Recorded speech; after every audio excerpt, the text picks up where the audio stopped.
இயக்கம். அந்த பெண்களுக்கு உண்டான அங்கீகாரம் என்றால் இன்றைக்கு வாரத்தில் ஒரு நாள் விடுமுறை இருக்கும். அந்த விடுமுறையில எந்த ஆணையும் டிஸ்டர்ப் பண்ண மாட்டாங்க யாரும். ஆனா பெண் சமூகம் அப்படி இல்லை. மட்டுமே சுழறி கொண்டிருக்கக்கூடிய சமூகமாக இருக்கக்கூடிய இந்த சமூகத்தை என்றைக்குமே திராவிட முன்னேற்ற கழகத்தை என்றைக்குமே தூக்கி பிடிப்போம். உண்டு நம்ம கிட்ட வந்து நீங்க திராவிட மேடையை போட்டு திராவிடத்தை அழிக்க வரும் முருகாவா அப்படின்னு சொல்லி சிரிச்சுக்கிட்டு இருந்த முருகனை அந்த மனுஷன் இன்னும் எங்க போய் உட்காரு? ஆல்ரெடி கோவணத்தோட போய் உட்கார்ந்துட்டாரு. தாத்தா ஏன் படிக்கல? அவங்களால படிக்க மாட்டேங்கிறத சண்டித்தனம் பண்ணாங்களா? அதுக்கிடையில் நடந்தது என்ன? தொடர்ச்சி தான், நீட்சி தான். இன்றைக்கு திராவிட மாடல் அரசில் பொன்னேரி திராவிடர் கழகம் நடத்தக்கூடிய சுயமரியாதை இயக்க நூற்றாண்டு விழா, திராவிட மாடல் அரசினுடைய வரலாற்று சாதனைகளை செயலாளர் அண்ணன் முருகன் அவர்களே, முன்னிலை ஏற்றிருக்கக்கூடிய மானமிகுவாளர்களே, நிகழ்வில் பங்கேற்றிருக்கக்கூடிய அனைத்து அமைப்பினுடைய பொறுப்பாளர்களே, இன்றைக்கு தமிழ்நாடு முழுவதும் திராவிட கொள்கைகளை பரப்பக்கூடிய தோழர்களாக நமக்கு கிடைக்க பெற்றவர்கள் தான் திராவிட முன்னேற்ற கழகத்தின் மாணவரணி பொறுப்பாளர் அன்பிற்குரிய அண்ணன் விக்னேஷ் உதயன் அவர்களும், திராவிட முன்னேற்ற கழக தகவல் தொழில்நுட்ப அணியினுடைய பொறுப்பாளர் அன்பிற்குரிய சகோதரி ராஜேஸ்வரி அவர்களும் அதன் மூலமாக வந்தவர்கள். ஏன் நான் இதை குறிப்பா சொல்றேன் அப்படின்னா, நடந்து போகக்கூடியவங்க, ரொம்ப நேரமா நின்று கேட்டுட்டு இருக்கவங்க எல்லாம் திமுக காரவங்கன்னு சொல்றீங்க, கருப்பு சட்டையோட வந்து தீகா கூட்டத்துல பெரியாரிஸ்டாவே மாறி பேசுறாங்களே அப்படின்னு நீங்க நினைக்க வேணாம்.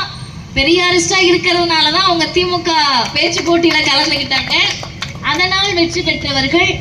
அந்த வகையில் இவர்களை மட்டுமல்ல, இது போன்ற அடுத்த தலைமுறைக்கும் தந்தை பெரியாரை கொண்டு போய் சேர்க்கக்கூடிய நோக்கத்தில் இப்ப கடைசியாக நான் பேசுறப்ப ரெண்டு பிரச்சனை.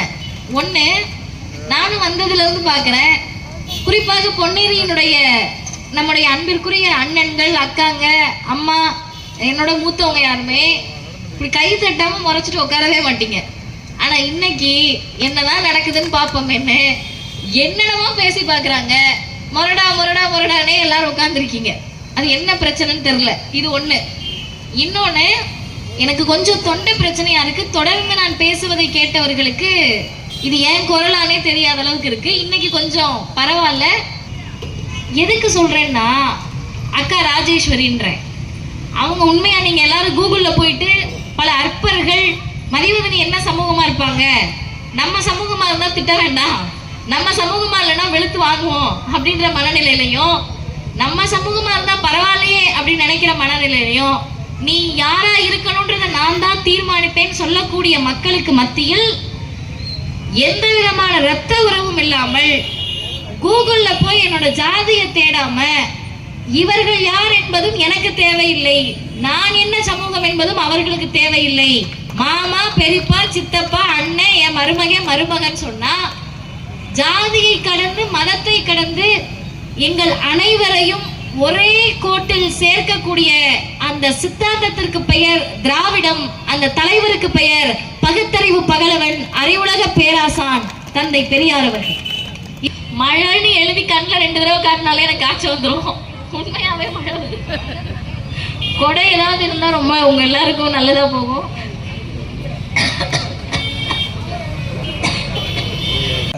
எனது மாநில செயலாளர், துணை செயலாளர் அவர்களுக்கு சிறப்பு செய்யப்படுகிறது.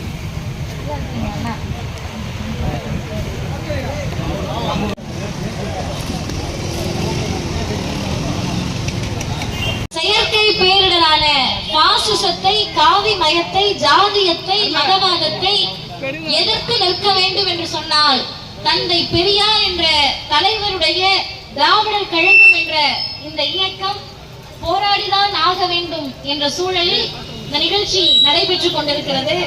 அருமை தோழர்களே, மிக சுருக்கமாக நான் பேசி நிறைவு செய்யலாம் என்று நினைக்கிறேன். பேருந்துகளை அரசுடைமையாக்கினார், அது ஒரு கட்டம். பேருந்துல ஏறுறதுக்கு ஒரு போராட்டம், பேருந்துகளை அனைவரும் பயன்படுத்துவது, பணக்கார, ஏழை, விவசாயிகள், நெசவாளர்கள், கூலி தொழிலாளிகள், அன்றாட பயிற்சிகள், நீ யாரா வேணா இருக்கலாம். தனியாரிடத்தில் பேருந்துகள் இருந்தால் சாமானிய மக்கள் பயணிக்க முடியாது என்று சொல்லி அரசு போக்குவரத்து கழகத்தை தோற்றுவித்தவர். இந்த பெண்களுடைய உழைப்பால் விளைந்ததுதான் இந்த தமிழ்நாடு என்று சொன்னால், அந்த பெண்கள் பயணிப்பதற்கு அருகதையற்றவர்களாக இந்த சமூகம் பார்த்தது. இன்னைக்கு நாங்க பயணிக்கிறோம்னா விக்னேஷ் அண்ணா ஒரு கூட்டத்துக்கு போனா எப்படி வந்தீங்கன்னு கேட்பாங்க, யாரும் துணைக்கு வந்தான்னு கேட்க மாட்டாங்க. ஆனா நானும் அக்கா ராஜேஸ்வரி கூட்டத்துக்கு போனா எப்படி வந்தீங்கன்றதோட நிறுத்தாம துணைக்கு யார் வந்தான்னு கேட்பாங்க. அப்ப பேருந்து பயணங்கள் மட்டுமல்ல, பயணங்களே பெண்களுக்கானது இல்லை என்று சொன்ன சமூகத்தில் மகளிருக்கு கட்டணமில்லா பேருந்து. மழை நின்றால் மீண்டும் கூட்டம் தொடரும். ஒரே ஒரு செய்தியை சொல்லி நான் நிறைவு செய்கிறேன். சுயமரியாதை இயக்க நூற்றாண்டு விழாவில் 100 வருஷத்துல நம்ம என்ன சாதிச்சிருக்கோம் கேட்டா,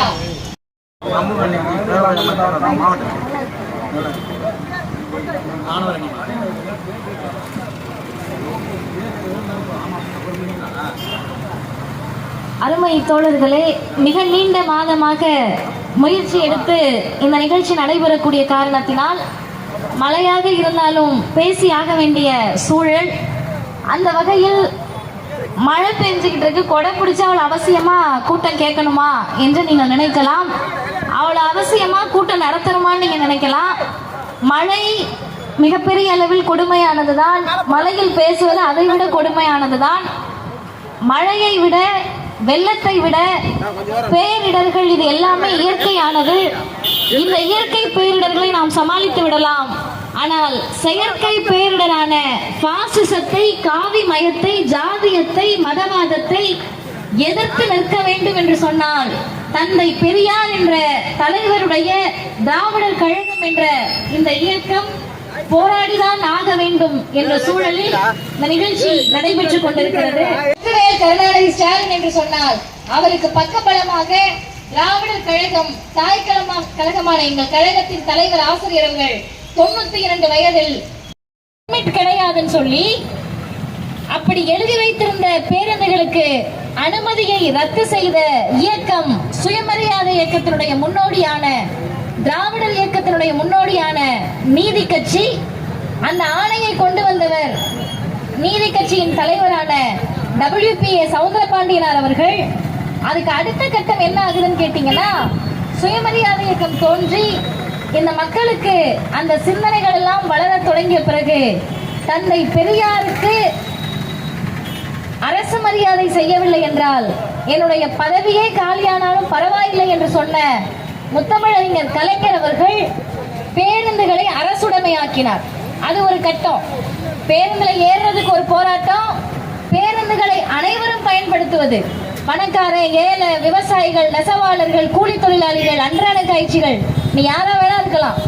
தனியாரிடத்தில் பேருந்துகள் இருந்தால் சாமானிய மக்கள் பயணிக்க முடியாது என்று சொல்லி அரசு போக்குவரத்து கழகத்தை தோற்றுவித்தவர் முத்தமிழறிஞர் கலைஞர் அவர்கள்.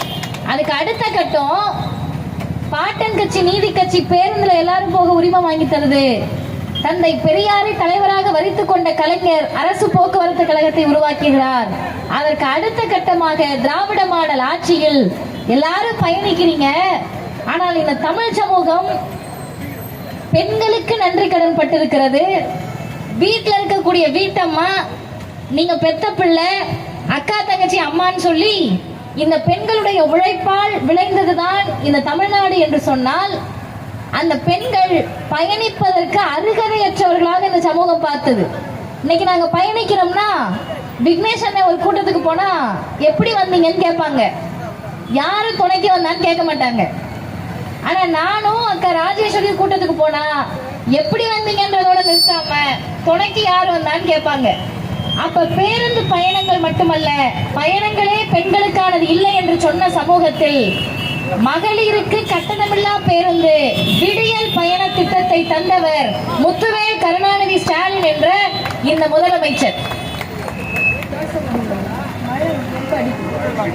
அருமை தோழர்களே, மழை நின்றால் மீண்டும் கூட்டம் தொடரும். ஒரே ஒரு செய்தியை சொல்லி நான் நிறைவு செய்கிறேன்.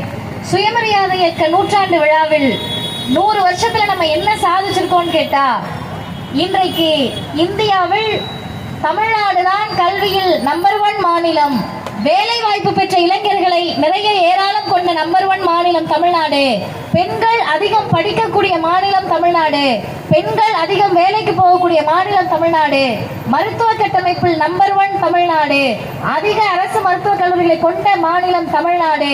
அனைத்திற்கும் மேலாக இன்றைக்கு பாசிச பிஜேபியை, காவியை, ஜாதியத்தை, மதவாதத்தை பறைசாற்றக்கூடிய ஒன்றிய மோடி அரசை எதிர்த்து தானியோடும் தெம்போடும் துணிச்சலோடும் நிற்கக்கூடிய ஒரே மண் பெரியார் மண், ஒரே முதலமைச்சர் முத்துவேல் கருணாநிதி ஸ்டாலின் என்று சொன்னால் அவருக்கு பக்கபலமாக திராவிடர் கழகம், தாய் கழகமான எங்கள் கழகத்தின் தலைவர் ஆசிரியர் அவர்கள் 92 வயதில் இந்த முதல்வர் இன்னும் பல 10 ஆண்டுகள் தமிழ்நாட்டை ஆள வேண்டும் என்ற ஆசையை, விருப்பத்தை பதிவு செய்தார். அதே விருப்பத்தை பொன்னேரி மக்களிடத்திலே பதிவு செய்து நிறைவு செய்கிறேன். வாய்ப்புக்கு நன்றி, வணக்கம். வாழ்க பெரியார், வளர்க பகுத்தறிவு.